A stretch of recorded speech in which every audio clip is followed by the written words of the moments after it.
একটা ভক্ত ছিল, নাম ছিল তার জুলহাস। জুলহাসের বাড়িটা হচ্ছে শরীয়তপুর। তো দেলোয়ার শাহ বাবা বর্ষা মৌসুমে দেলোয়ার শাহ বাবা তার ভক্তদের নিয়ে মনে বড় ইচ্ছা পোষণ করলো, বাবা চল আমরা এবার একটু নৌকা ভ্রমণে যাব। তো গুরুর আদেশ, সব ভক্তবৃন্দ মিলে পানসি নৌকা নিয়ে নৌকা ভ্রমণে বের হল। এদিকে মাঝিকে বলল নৌকাটা শরীয়তপুরের দিকে ঘোরাও। তো নৌকাটা যখন শরীয়তপুরের দিকে ঘোরানো জুলহাসের বাড়ির দিকে যাচ্ছে, এমতো সময় ছোট্ট একটি পিঁপড়ার মতো দেখা যায়। জুলহাসের বাড়িটি ছিল নদীর পাড়ে। হাত জোর করে সেই নদীর দিকে দাঁড়িয়ে আছে আর কাঁদতেছে। জুলহাসের বিবি বলতেছে, তুমি এইখানে দাঁড়িয়ে হাত জোর করে কাঁদতেছো কেন? জুলহাস বলে, আমার কেন জানি মনে হচ্ছে এই দিকের বাতাস থেকে আমার দয়ালের গায়ে আমার দয়াল হয়তো আমার বাড়িতে আসছে, আমার এই দিকেই আসতেছে। তো যেই কথা সেই কাজ। কিছুক্ষণ পরে ঘাটে একটি নৌকা এসে ভিড়ল। জুলহাস দেখলো তার গরু দেলোয়ার শাহ এসে পৌঁছেছে ঘাটে। জুলহাস তার গরুর জন্য পা ধোয়ার পানি নিয়ে গেল। সেই চরণ ধৌত করে চরণ ধোয়া জল সে পান করল। পান করার পর জুলহাস যখন তার গুরুকে নিয়ে বাড়িতে যায়, তার গুরু বলে, আমি বাবা দাঁড়াবো না, আমি তো চলে যাব। তোর বাড়িতে যে টিনের ঘর, এই ঘরটা কার? জুলহাস কাঁদে, চোখের জলে ভেসে বলে, সেই শিশুকালে 12 বছর বয়সে তোমার কাছে তোমার এই পচা গলা দেহটা আমার এই জীবন সব কিছু দিয়েছি। সেদিন থেকে তো আমার বলতে আর কোনো কিছু নাই, সবই আমি তোমাকে দিয়ে দিয়েছি বাবা, এই ঘরটাও তো তোমার। তখন দেলোয়ার শাহ বাবা বলে, ঘরটা ভেঙে আমার নৌকায় ওঠা। বাকি সব গুরু ভাইদের সাথে হাতে হাতে জুলহাস সেই ঘরটা ভেঙে নৌকার মধ্যে উঠে আসে। তারপরে দেখে উঠান দিয়ে একটি রমণী হাঁটতেছে। বলে, জুলহাস এই রমণী কি? বাদানিটা আপনার মেয়ে। আমার মেয়ে তোর বাড়ি থাকবো, ওরে উঠিয়ে দেয় আমার নৌকায়। তারপরে দেখে জুলহাসের সন্তান উঠানে খেলতেছে। কয়েকগুলা কি? আপনার নাতি নাকি? উঠা। দেখে জুলহাসের গোয়ালে গরু, গাভী। বলে, জুলহাস এই গাভী কার? বলে, বাজার এগুলা তোমার। তো এগুলা নৌকাতে ওঠা। দেখে একটা পোষা প্রাণী কুকুর। বলে, এইটা কার? বলে, বাবা এটাও তোমার। এইটাও আবার নৌকাতে ভেঙে ওঠা। যখন একে একে সবকিছু ভেঙে নৌকায় উঠিয়ে নৌকাটা আবার মাদারীপুরের দিকে ছেড়ে রওনা দিল, জুলহাস 2 হাত জোর করে কাঁদে, নয়নের জলে ভাসে। দূর থেকে দেখা যায় জুলহাস চোখের জলে ভেসে হাউ মাউ করে কাঁদতেছে। আরেক গুরু ভাই বলে, বাবা আপনি জুলহাসের সবকিছু নিয়ে এসেছেন, ওর বাড়ি ঘর সব ভেঙে আছে, ওর স্ত্রী সন্তান পুত্র সব নিয়ে আসছে, এই জন্য জুলহাস কাঁদতেছে।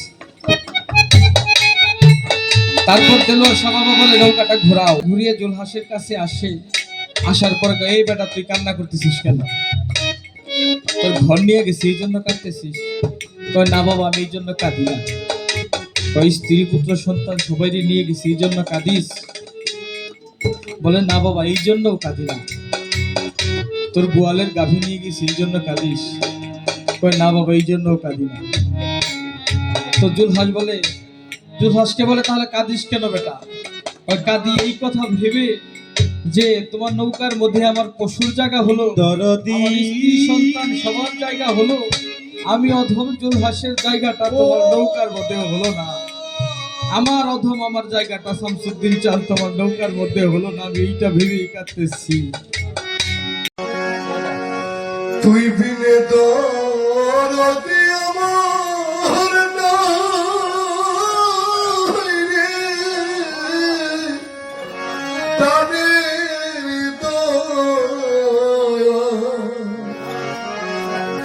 দয়া তুই বিনে দরদি আমার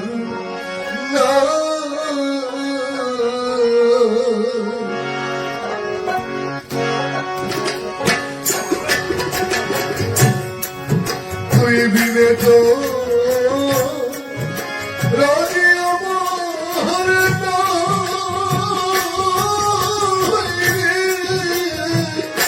প্রাণের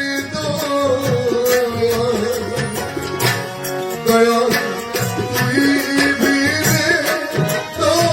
বিনে তো রাজি আমার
দয়াল তুমি বিনে এই জগতে তুমি বিনে এই জগতে বলে দয়াল তুমি বিনে এই জগতে ওরে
বলি আপন আপন সেই তো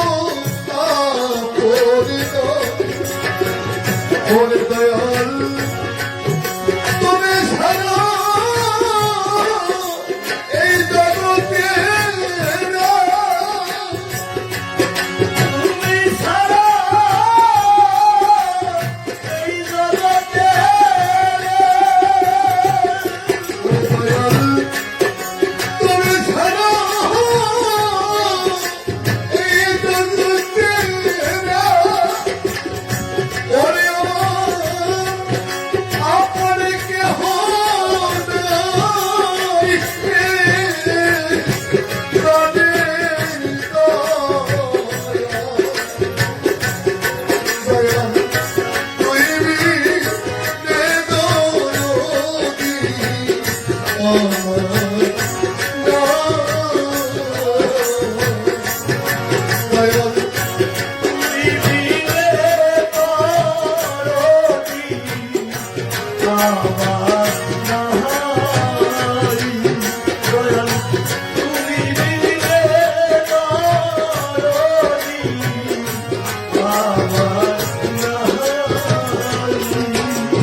ওরে দয়াল কালু সাপো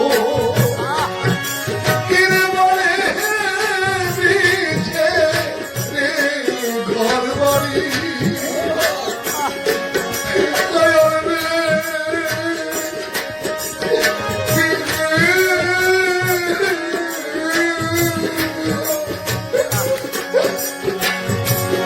মাটি কালু